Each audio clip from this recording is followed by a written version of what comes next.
Let's try this. Hi, Arwen. Can you hear me now? I can hear you. Okay.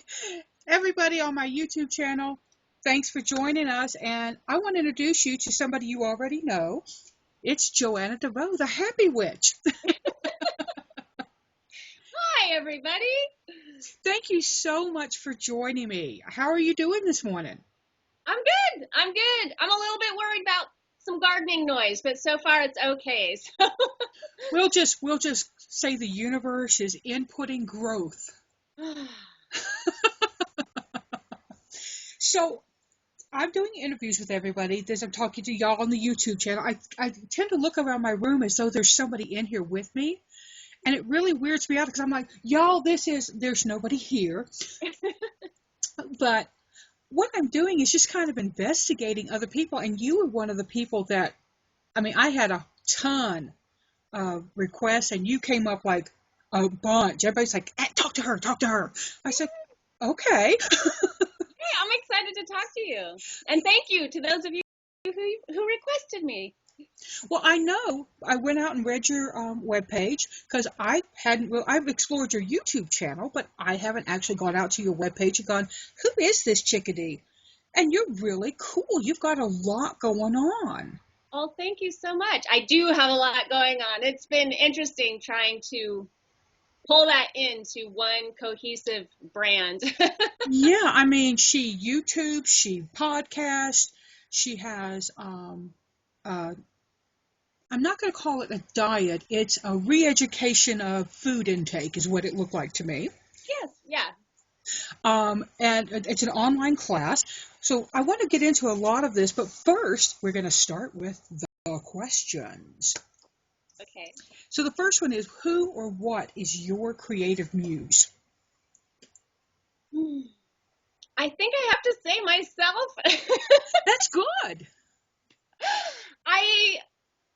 I am crazy. I am like always inspired by 10 million different things, and always on fire about whatever it is I'm inspired about at the time, and different people can trigger that.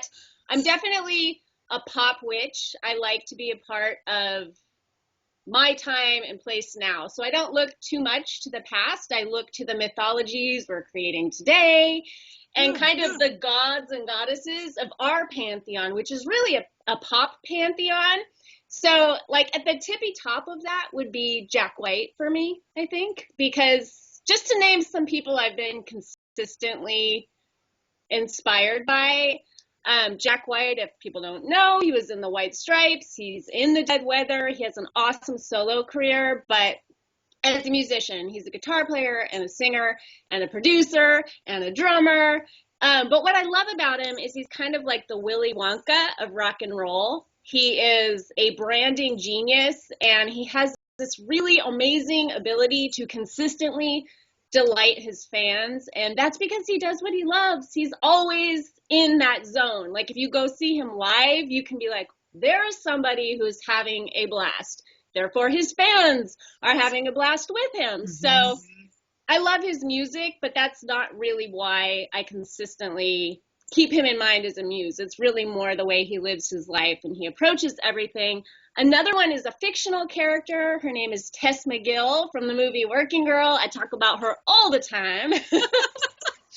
And if you're looking for something witchy, I'm going to say the Queen of Swords, because I work with her very consistently. And it's interesting how you can work with an archetype like that and continue to get new ideas and inspiration. And it just never gets old when you find someone or something that really, really clicks with you. Mm-hmm. And I really, really click with the Queen of Swords. So. And are you an air sign?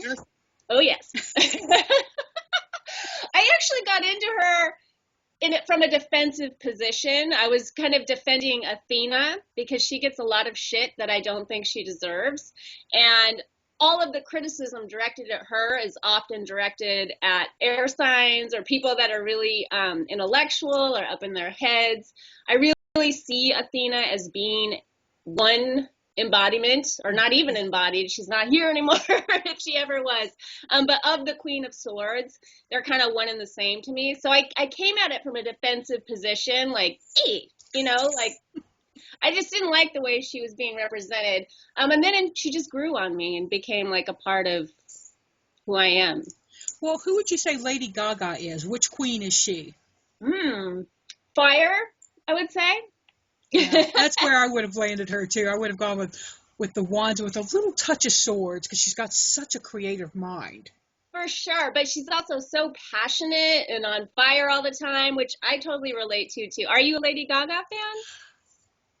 I wasn't. My son introduced me to her years ago, but my son also tried to introduce me to Eminem. And you're looking at somebody who is a country, folk, classic, wallpaper, new age fan. I mean, I'm just like, the quieter, the better. I don't have music on when I work. I have to work in complete silence. You know, so I'm opposite. A lot of people have to have, you know, whatever creative process they use music to enhance that. I got to have zero. But I am now. I've been looking at her music. I read words first. I didn't like Ani DeFranco years ago, and I was a lesbian, hardcore lesbian feminist at the time, so I was kind of breaking all the rules by saying I don't really like her music. Yeah. I love her words. She's an amazing, amazing poet. But the energy of her music is too frenetic for me. And so with Lady Gaga, I had a similar response. I love the words. But the presentation, because I get overwhelmed by audio input, makes me go. So, but I love her. I love the words and the work she just recently did with Tony Bennett. Oh, that was fabulous. Brilliant work. Brilliant. Yeah, she's interesting because she has a ton of talent that we didn't get to see. It's unfolding. Like in the beginning, it was smart for marketing, the way she presented herself, but she kind of presented herself as a clown in a way. And then it started to unfold. So for me, she really embodies the trickster energy as well. Yeah. It was like, you know, like, look at my boobs. Just kidding. I actually have a brain. It was like an interesting, she lured us in, and then she was like, wait, I can play piano. I have this incredible voice. I have this whole range of material that I'm going to present to you. So I do appreciate that. And I have to say, Arwen, I'm a city witch, and I was in a punk rock band.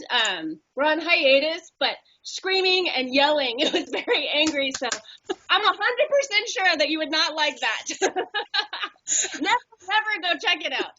And my husband loves music. He's a music fanatic, so he'll probably enjoy it. But I'm like, my writing partner has to have music.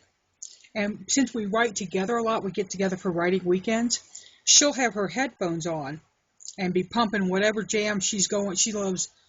And she's from like ZZ Top to Gaelic Storm. She does the whole range.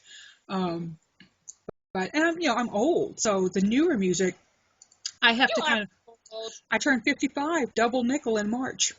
Ooh, congrats. That's not old. It's not. It's, I guess, old in terms of, I tell people that my cultural musical experience ended about 85. Oh, really? We are so opposite because I'm like, always like, who's the new band?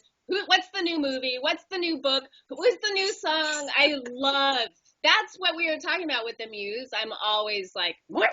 Oh, look at this, look at that, look at this. I kind of restrain myself on social media, or people would just be like, get us away from her. It would be too much. So now I've got some new music. I mean, a friend of mine, we were in an exercise Facebook group, and she said, I just found this singer. I love working out to this song. And it was I'm All About That Bass by Meghan Trainor. Mm-hmm. Well, I got to tell you, bubblegum, and that's what I tag Meghan Trainor as a bubblegum kind of music for me. Love that kind of poppy, bright, happy stuff. Yeah, I'm good about that. And so I bought both her albums at this point. So, but I really believe music is magic too. You talk about working out, like, it's amazing how you can be on the couch and not feel like getting up, and you can put a certain song on, and I swear to God, it works you out. You're like, if it's the right song for the right person, it does so much of the work for you. To me, that's magic. That's a great idea. I didn't even think about that, and I love that concept. Now, let me ask you this. Tell us about your most recent project. You got anything that you've just, as they say in publishing, put to bed or released into the free world for everybody? Yes, I always have something that I've just released and I'm about to release. I'm actually wearing sparkles today. Oh, I see. Very beautiful. I'm about to record a video for this Rich Witch ebook that I have that's coming out next Tuesday. And that is an accident. I did not intend to do that. I was just going to do a guided meditation, but something unlocked in my brain at the beginning of 2016, and I wrote an ebook, which people can buy now. It's called The Spiritually Mature Witch, 5 Keys to Unlocking Your Personal Power.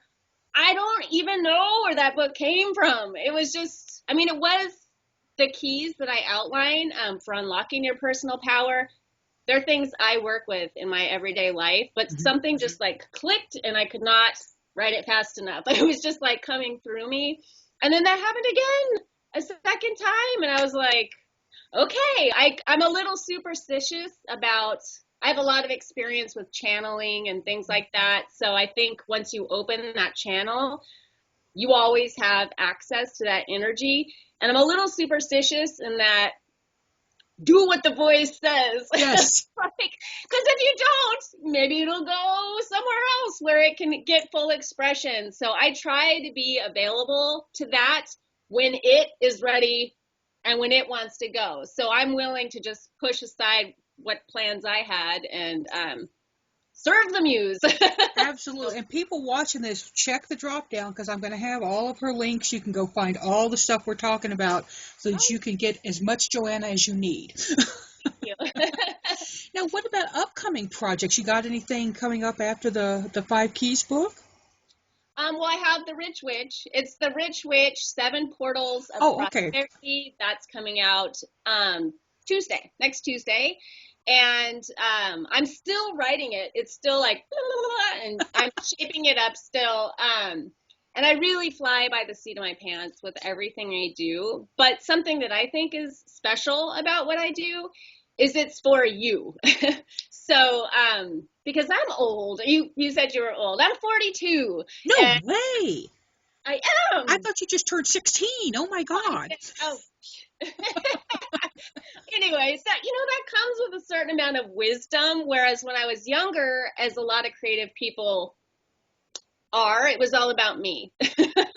And now I'm really interested in sort of helping very much so helping other people unlock whatever it is they have inside. Yeah. And there's just so much fear that holds us all back. And so it's just become a passion of mine that cranks up. Like with every year, I get more focused on what it is I'm trying to do. The more people I help, the more positive feedback I get, the more I want to do it. So again, I think that I was just guided that way. So everything I sell is with that in mind. And then I create tons of free content. So much. Yeah, I got lost on your page this morning. I was like, oh my God, what time is it? I've got to get off this page and go actually do some work.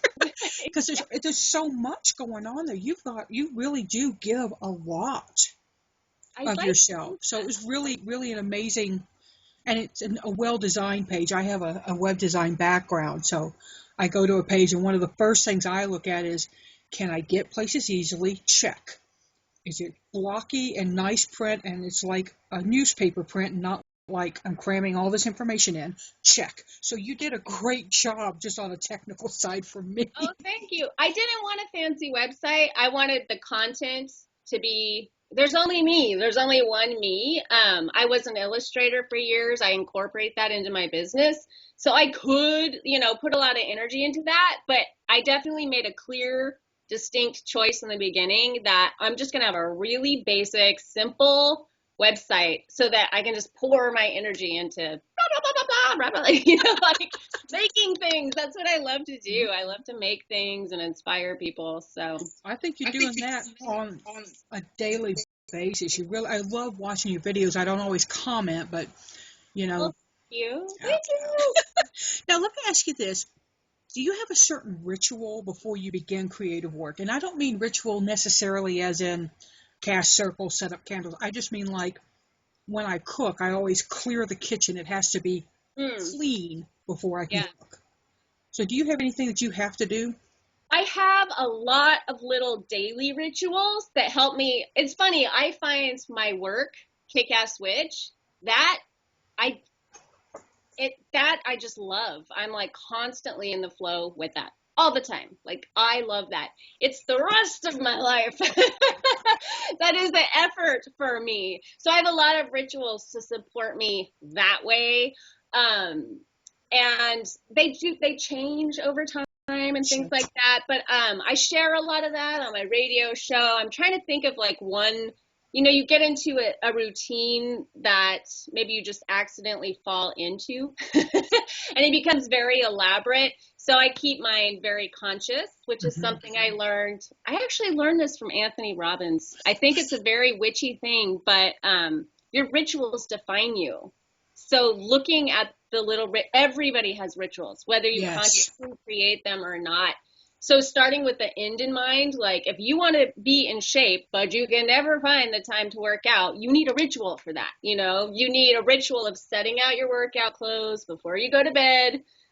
And then you go to the bathroom in the morning, you put your clothes on, you throw back water, and you go. So it gets done, because we have the same amount of hours every single day, all of us. And if that's a priority of yours, a ritual will support you that way. That's a very good thing to think of, yeah. And I love Tony Robbins. Love him. I got to see him I did a seminar. Oh, how cool. Oh, it was amazing. The company I work for sent a bunch of the managers in, and we got a lot. He's an amazing speaker. And if you've never heard him speak, y'all, look him up. Go find a video. Go listen to a podcast, whatever you need to. He's got that Zig Ziglar, I'm a pop speaker kind of thing, but there's something going on there that's very authentic with him. And I don't mean that Zig Ziglar's not, but I was coming at it from a sales background when I went to hear him.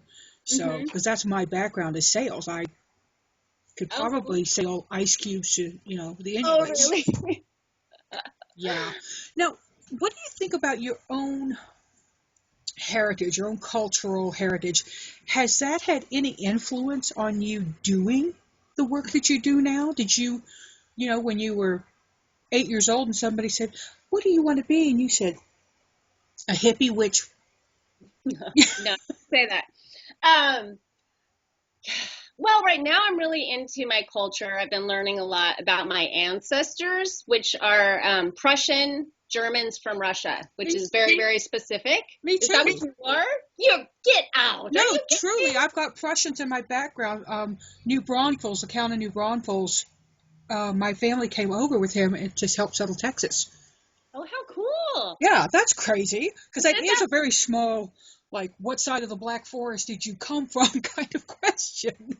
Yeah, well, I'm reading right now Catherine the Great, a massive, huge book about her, because she's responsible for creating the Germans from Russia. She brought German farmers to Russia to work the land, and she gave them free land and was like, hey, we have all this crappy land that's not fertile. We can't, if you want to try to work it, because they were famous for being able to, like, turn bad soil into fertile soil and grow food. So she gave them a free property to come over there and do that. And then eventually they came to America because things got bad. But yeah, that's where I come from. But really, like, what has shaped who I am is the Christianity that I grew up in. I grew up in a Mennonite Brethren church.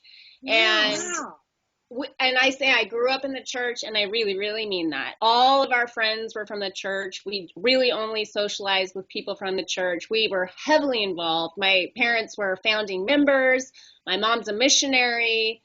I sang, all the time for the church, and we were going, a couple times on Sunday, every Wednesday, and then there was a bunch of different events in between all of that. Yeah. So I grew up in the church. I left the church spiritually in my heart in my teens, and that kind of launched me into soul searching, big time, you know. And I actually started with Anthony Robbins and personal development, and then I moved on to New Age, and then I moved on to Eastern philosophy, and I started seeing threads of what I was interested in, which was mysticism and the occult, and specifically changing your life. That's what I really wanted to do. I wanted to change my life.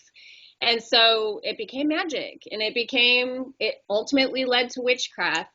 So that's the trajectory of my path, but it really started with loving Jesus and being super, super involved in the church. Mm-hmm. Mm-hmm. I think that a good spiritual foundation, though, no matter what the base was, because I was raised in the Episcopal Church. You know, and the way I was raised, it was it was like high Episcopal, so it's very close to Catholicism. We did you changed colors at the high holy days, you had incense, you know, all that. So, but I really think that our foundations, you know, and the here and now, because I did a cultural video, how does my cultural heritage affected my path? It really hasn't. If you think of, you know, I am a German, Scot, Irish. If you look at my genealogy, that's not affecting what I do now. So I really like I'm practicing the spirituality of now kind of thing. That makes good sense to me. Mm-hmm. And Mennonites are very interesting. I studied the Amish for a while, and I know that there's kind of a Amish Brethren. There's kind of a... You know, Mennonite Brethren is different from Mennonite, though. We weren't wearing bonnets and riding in buggies. It was very casual. It was it was the 70s, late 70s and 80s that I grew up in the church. So it was there was like a trend then for like incorporating a lot of music and sing song and making it cool for the kids. And so it was very, hellfire and brimstone, but it was presented kind of like we were saying about Lady Gaga. It was in a very attractive package. I'm always singing. Like, I don't think I can get through an episode of Hippie Witch, the podcast I do, without busting out into some, like, even just the way I talk just somehow becomes a song, because all we did was sing. We just sang and sang and sang. My mom's a singer, and that's from the church. Yeah, I actually do think that is integral to who I am now and the spirituality I practice now, because talking to Jesus, he talked back. I had premonitions. I saw things that other people didn't see. I was extremely tuned in spiritually that way. And I think because that portal, I don't want to say it opened. I think it stayed open, because I think children are very magical babies, you know. It allowed me to have a magical mindset. And Jesus was a magician, in my opinion. So. I completely agree. And I tell people that I have no quarrel with Christ the Avatar. None. If everybody read the red words in a red word Bible, and we chose just the red words as it, I think we'd be off to a better start. So, but it's interesting. I'm not a Christo-pagan, for anybody who might be wondering. I've come full circle with it. I very much rejected all of that. Don't say Jesus to me. Like, I went through that, but I don't know, part of my maturing process was embracing who I am. I don't think you can deny any part of your life and be a whole individual. You have to learn how to honor and appreciate and accept everything you've been through. And it's amazing how much happier you are when you do that. I'm a firm believer that if you do not recognize and accept, you may not honor maybe, but recognize and accept all the steps that led you to where you are, you're going to repeat them, and they're going to be a bigger drop-off point, you know, if with those lessons. Because I know I've repeated a few in my life that once I figured out why I was repeating, I was like, oh, got it. We can check that one off the list. I learned that one. Hello, shadow work. Right? Done. Do not want to go through that again. Yeah. Now, what about business work? Do you feel like your spiritual calling made you want to have a business? Do you think the business just kind of ballooned? from that? How did that It happen? definitely was organic. It was not my intention at all. When I first came on YouTube, I was an artist. I was in a band. I was working as an illustrator and a songwriter. I had a novel series that I was working on putting out into the world that I still haven't because KICKASS WITCH took over. I started making videos on one channel. I was very uncomfortable in the beginning, but once I started being myself on camera and talking about what I cared about, that's when other people were like, oh, we love you. Oh, can you talk more about that? We love that. And it becomes a job if you do YouTube, and you have to, I'm a mother of an adult with autism, and that's a full-time job for me right there. I have limited amounts of time. I cannot be a YouTube entertainer for free, but I loved it. I loved it so much. And I was like, okay, I think I have a business here. So I just pivoted. Like a year after doing that, I started a new channel. I started a business, KICKASS WITCH, putting the K in Magick, and I just leaned in. This is so awesome, is that I leaned into who I really, really am, and it matched what other people were responding to. Mm-hmm. So I knew I had something. Yeah, and it's YouTube to me. I've been on YouTube for years, but I only started doing something with it last August, and that's because of that darn Ember Honeyraven. She's awesome. She's awesome. She's one of my dearest friends, so I'm very blessed to be able to say I know her in person and just adore her. She is what you see on camera is what you get in real life. Oh yeah, you sense that. Yeah, she's just totally, ow, bit my tongue, totally authentic. So let me look here. What are the other questions? Ooh, how does your spiritual practice affect your business mission? How does my spiritual practice? I mean, I guess it just affects it in that I share every single little insight that I have pretty much. I do have a private practice that I think is more magical than I actually present because what I want to do is very specific. I want to do personal development for witches and personal development for witchy people because that's something that I've seen more people starting to do it now, but when I started, I did not see anybody doing that. Nobody was doing personal development, like how to make your life kick ass in all areas. So I didn't think that we needed another witch who was teaching you how to make a puppet or dress candles, although I did that on my old channel. Mm-hmm. Mm-hmm. I just so I might do those things in my personal life, but what I would share in my business are the insights that come from my spiritual practice.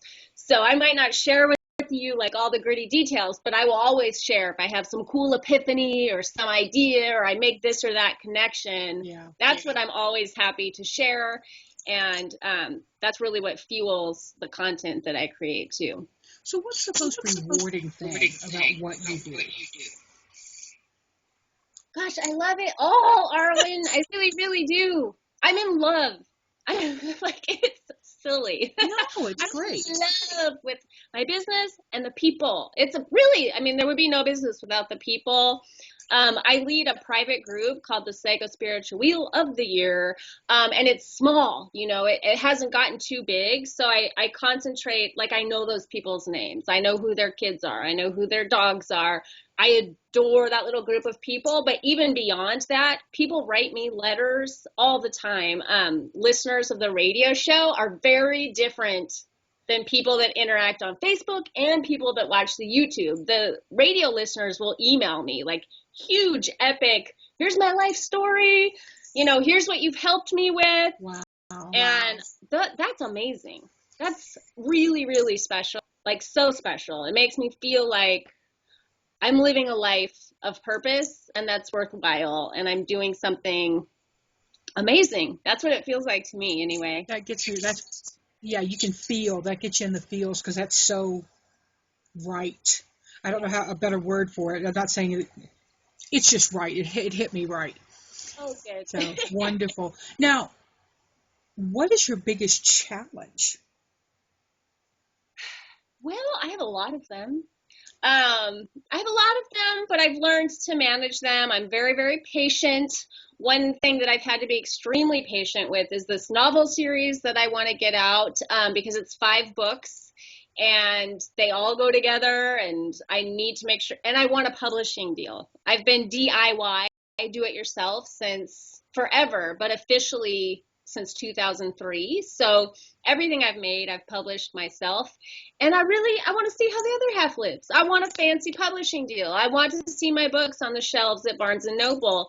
But that's a business unto itself. So I need to hire staff. I need to have more things automated to free up time to be able to do that. I'm being very patient. I don't want to ruin what I have now in favor of, ooh, sparkly, shiny, gimme, so I'm being patient. That's a challenge. Sometimes it kind of like, it's at the back of my mind, but everything happens in its own time. I do think we can have it all, just not at the same time.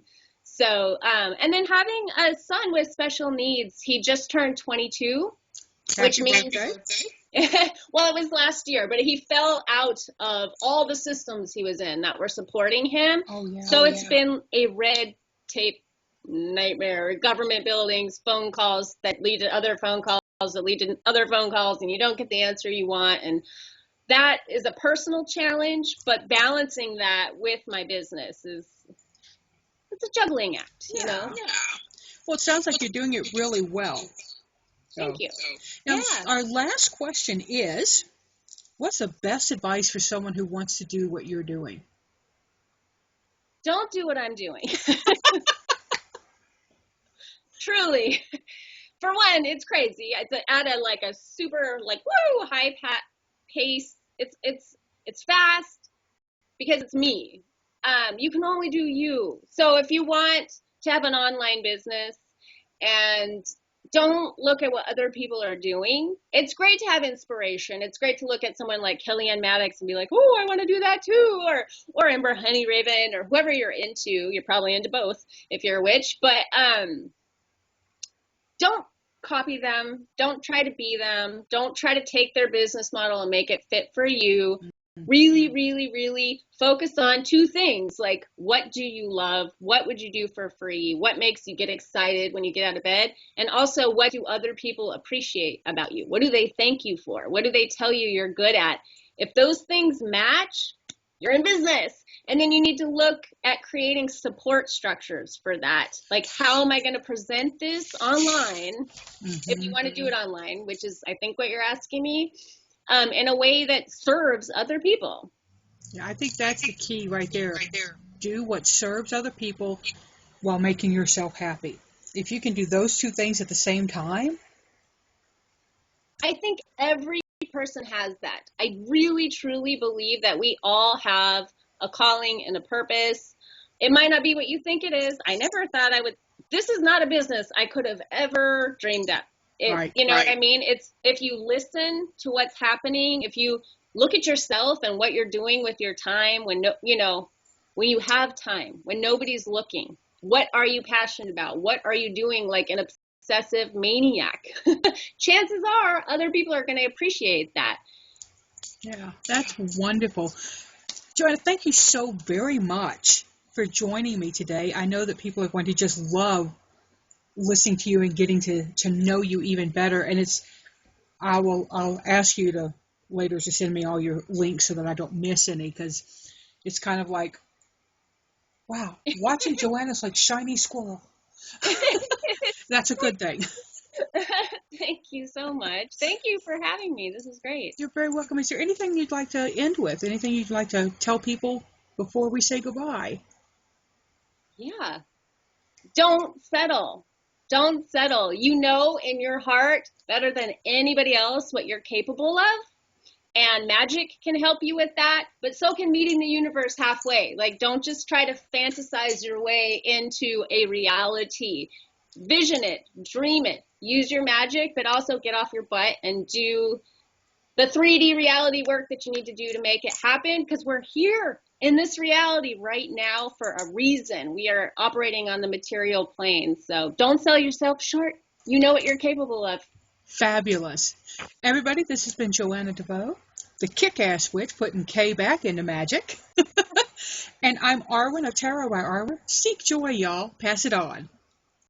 Bye. Peace.